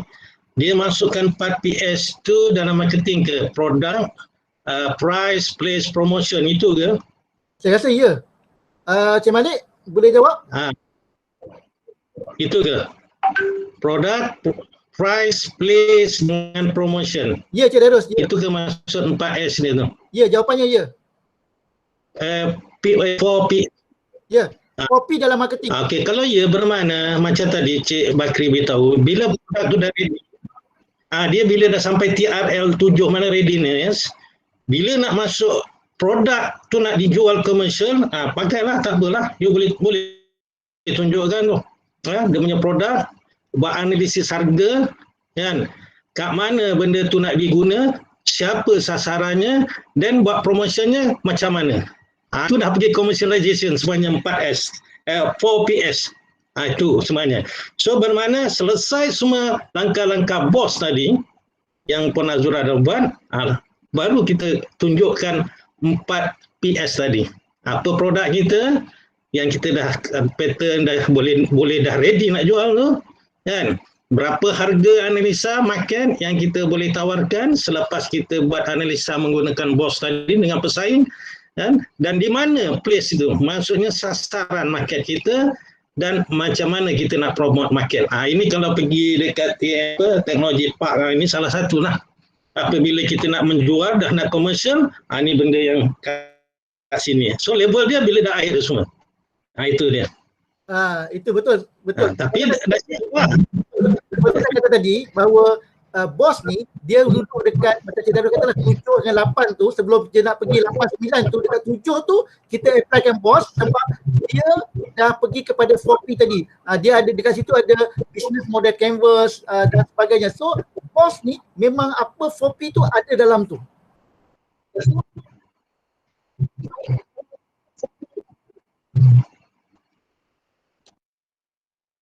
Boleh Cik Malik jawab okey. Sebab tu saya kata tadi bahawa kalau saya tunjukkan daripada TRL, kalau kita due diligence dekat Mosti dan sebagainya, dia duduk bila kita dah produk kita tu dah nak pergi kepada sebelum pattern tu, saya syorkan kita pergi kepada bos dulu. Kita duduk buat 3 hari bengkel, kita buat betul-betul supaya kita nampak dalam 12 step tadi, dalam BOS tu di mana produk kita. Adakah produk kita ni boleh bersaing? At least kita nampak produk kita bersaing dengan daripada laut merah ke laut biru, dan kita nampak uniqueness of the product. Jadi di situ nanti kita rasa memang kalau kita present, okay, this is kita dah buat BOS dah. Kita dah ada kaedah di mana kita yakin bila produk kita pergi kepada 8 dan 9 on the production, kita yakin bahawa produk kita ini adalah produk yang sekurangnya ada pasaran. Boleh dijual. Boleh dijual dan sebagainya. Sebab kita dah menggunakan analisa-analisa yang ada dalam BOS tadi. Sebab tu saya kata tadi bahawa kalau Craig bila nak pergi inovasi, nak pergi kepada kepada pasaran ni, kat sini kita kena duduk. Macam Cik Darul kata, kat sini kita kena duduk untuk kita boskan dia, untuk kita study of the product, supaya produk kita ni adalah produk yang kita yakin. Bila kita present kepada pengurusan pun, pengurusan yakin. Sebab tu dia ada validation of the top management tu. Bila kita present pada ni, dia akan sahkan bahawa this product memang ada ni. Dan dia akan ada, dekat situ juga akan duduk return of investment, ROI tu. Dalam BOS memang ada, nanti kalau kita tengok dalam Blue Ocean tadi, dia ada ROI dia. Kalau kita baca buku, saya ada 2 buku ni, satu buku dengan ni Blue Ocean Shift dengan Blue Ocean Strategy ni. Kalau kita baca buku ni, dia ada product of tomorrow. Bagaimana kita nak tengok dan sebagainya. So kalau kita faham betul-betul BOS ni, kita boleh bagi input yang banyak supaya dia daripada laut merah yang ada dalam pasaran sekarang ni, dia akan jadi satu produk yang champion di Lautan Biru. Okey. Itu saya punya pandangan saya lah. Sebab tu saya kata tadi, kalau nak buat KIK boleh, tapi dia akan tak tahulah kan, dia akan take time. Okey, adakah BOS sesuai diguna pakai di peringkat due diligence?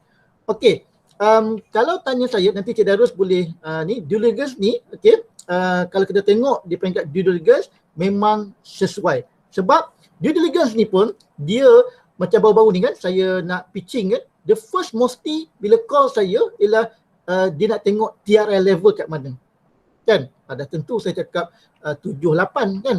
Supaya kalau dia tengok 1, 2, 3, 4, 5, 6 ni, dia suruh balik, dia suruh perbaiki produk. Sebab due diligence ni, dia nak bagi dana ni tau. Dia nak bagi dana kat sini. Dia nak tengok produk ni. Jadi sebab tu saya katakan tadi, kalau kita sebelum due diligence ni, kita gunakan BOS, masa due diligence ni, kita tunjukkan canvas ni. Sebab tu pitching, business pitching, dia tak nak tengok cerita dah. I want to see your BMC, business model canvas. Dia nak tengok kita bentang BMC saja. Sekeping kertas yang panggil BMC. Sebab tu macam saya dah ikut kursus BMC, itu saja. Bila nak pitching, dia nak tengok BMC kita. BMC tu dia ada kotak-kotak tu kan. Jadi kat situ nanti kita explain satu kertas saja. Dia tak nak tengok cerita panjang dah. Sebab tu saya katakan tadi, dalam BOS dia ada canvas yang mana kalau kita present dekat due diligence memang bagus. Tapi kalau kita nak buat latihan ni, dia tak boleh sejam setengah lah kan, sebab kita nak buat bengkel kan, hands on kan, jadi dia take 3 days lah sekurang-kurangnya supaya kita nampak produk kita tu, kita buat latihan, so nanti bila kita pergi pitching dekat due diligence dan dia bagus ini yang itu pun saya dah cadangkan kepada Create lah, kalau betul-betul kita ada bos, sebab at least itu yang dikatakan method. Bila kita present tu macam apa juga kita kena ada kaedah. Kita nak buat research pun kita kena ada kaedah apa kita nak gunakan. So dan di situ nanti ada data-data kita, dan of course pihak Mosti di due diligence ni akan confidence bila kita gunakan BOS ni. Sebab ini pun saranan daripada kerajaan kan, gunakan BOS. Okey, ada soalan? Terima kasih. Kalau menjawab daripada unit inovasi ataupun Cik Darus ke Puan Azura nak tambah kepada soalan tu. Okey.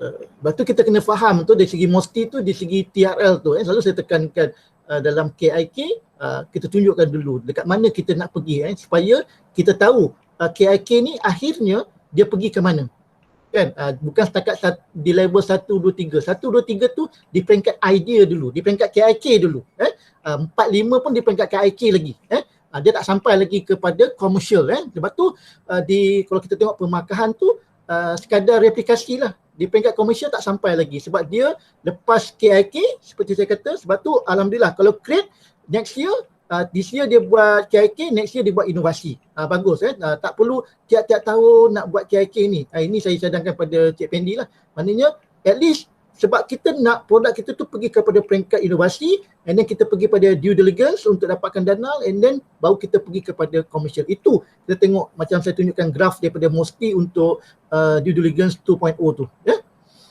Okey, ada soalan sebelum kita berhenti rehat 30 minit untuk makan, minum dan sebagainya, dan kita nak mula tepat. Okey, Puan Syaina, bolehkah kita gunakan BOS untuk produk yang sudah komersial? Okey, boleh juga. Kalau kita merasa, sebab tu saya kata tadi, kita jangan selesa. Dalam produk saya, saya dah ada produk yang dah 5 tahun, saya tidak pernah selesa dengan produk saya. Sebab kita tengok, BOS ni, dia adalah teknik untuk penambahbaikan. Sebab hari-hari dalam bisnes ni, hari-hari kita bersaing. Always produk, kita tengok Maggi tu, daripada mula berapa tahun dah dia bertahan, tapi kita tengok ada je mula-mula kari, lepas tu dia ada tom yum, sekarang ada macam-macam, lepas tu Big Maggi, lepas tu modified. Nampak tak? Kalau Maggi chef pun kita tengok dalam sejak saya kecil dah sampai saya besar, lebih daripada 50 tahun Maggi berada di pasaran, tapi dari segi production tu dia always ada inovasi dia kan, dia ada penambahbaikan dan sebagainya. Dan kayaknya produk saya tak tengok lagi produk ni Puan Syaina, tapi saya rasa boleh diketengahkan untuk tambah nilai, sebab we want to see the features. Sebab hari-hari kita ada features yang kita boleh tambah baik.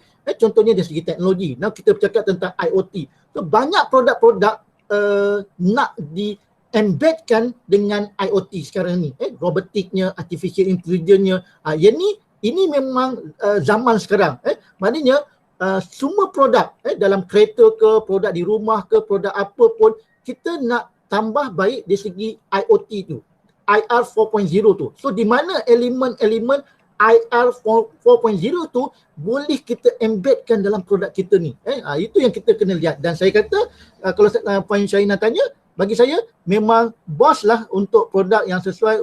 Bila dah di komersial pun kita kena balik-balik untuk penambahbaikan supaya kita, bila kita buat BOS ni, kita tengok dalam canvas tu ada presentation kepada pengurusan untuk pengurusan lihat dan pengurusan endorse. Bila pengurusan dah endorse dan kita keluarkan, sebab tujuan Blue Ocean Strategy ni kalau kita faham ialah kita nak ada apa yang kita katakan unggul, produk kita champion, produk kita ni lain daripada yang lain. Macam saya katalah Petronas kan dia keluarkan settle kan, orang lain tak pakai, dia pakai settle. Jadi itu adalah satu benda, dan dia embedkan produk tu, produk minyak, tapi dia embedkan IR 4.0 dalam teknologi itu. Itu yang saya katakan tadi. Okey, terima kasih kepada Puan Syaina. Sebab tu saya kata pada Create, memang saya sukalah dengan Create ni sebab dia very aktif kan, dia cepat menangkap dan menerima idea-idea baru kan. Jadi kalau nak buat kita boleh cuba. Kan kita panggil 3-4 produk yang dah komersial, 3-4 produk yang komersial, kita duduk 3 hari, kita berbengkel dan kita buka semua canvas tu, kita tengok, tak payahlah banyak produk kan, kita tengok betul-betul produk yang kita rasa boleh ada harapan dan boleh ditambah baik, dia sebanyak tambah baik. Macam sekarang pun banyak orang nak pergi kepada apps dah. Produk-produk tu ada tapi tak cukup kan, dia nak tambah pada apps pula kan, itu pun okey sebab dia melihat itu current, nak bersaing kena ada macam tu. Jadi kalau produk sudah dikomersial, pattern yang semula pun dah ada. Okey, betul. Bila setiap kali kita tambah baik kepada produk yang baru, sebab kita nak protect yang new tu. Dulu tak ada. Dulu tak ada. Jadi bila produk tu ada, jadi kita kena patternkan baru. Sebab tu saya katakan tadi bahawa any elemen penambahbaikan kepada produk yang lama tu, kita kena patternkan sebab itu yang kita nak protect. Yang dulu tak ada. Katalah yang dulu tak ada IoT. Tapi sekarang ada IoT. So kita tambah balik, kita add dekat pattern tu, IoT tu kita addkan daripada produk yang lama. Itu kita kena filing lah, tapi dia lebih mudah lah sebab kita tambah ciri-ciri saja kepada yang baru. Yang lama tu dah ada dan kita add value kepada yang baru dan kita masukkan dalam pasaran. Perlu ada untuk itu. Sebab tu proses dia perlu kita buat satu satu kajian dulu, kita buat satu paperwork sebelum kita angkat untuk di-endorse, dan kalau kita melihat dia bagus, kita boleh buktikan dia punya business model canvasnya, kita boleh pastikan komersialnya, ada return of investmentnya dan sebagainya, dan kita patternkan dia dan kita boleh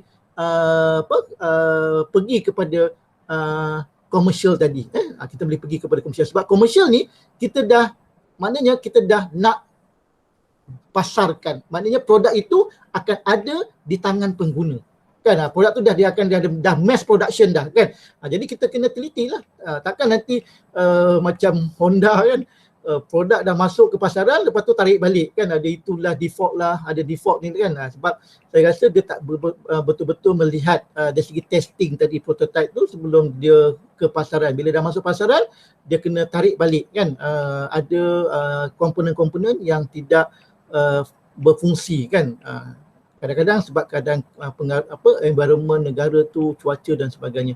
Okey, itu penjelasan daripada saya. Kalau ada orang yang lain nak memberikan penjelasan, silakan. Kalau ada nak soalan, silakan. Ada soalan lagi? Kalau tidak ada, saya serahkan kepada urus dia lah, Encik Jai, jika ada nak pengumuman sebelum kita mulakan kepada pembentang yang seterusnya pukul 11 nanti. Kita share QR code.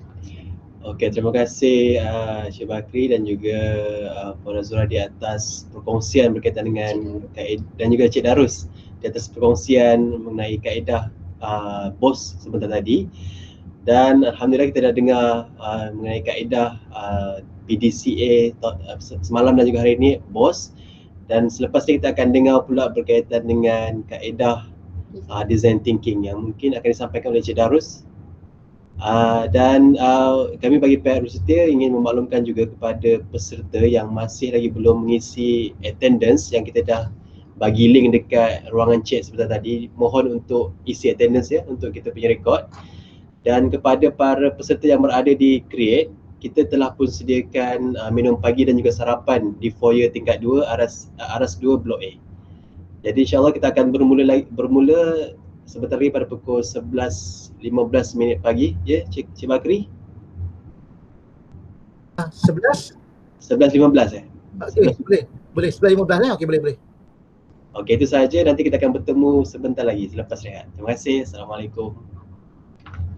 Okey, saya akan tunjukkan untuk QR code untuk di-scan. Nanti nota hari ini, rakaman hari ini kita akan, okey saya nak off dulu lah rakaman kan. Okey, saya nak off dulu. Okey, jadi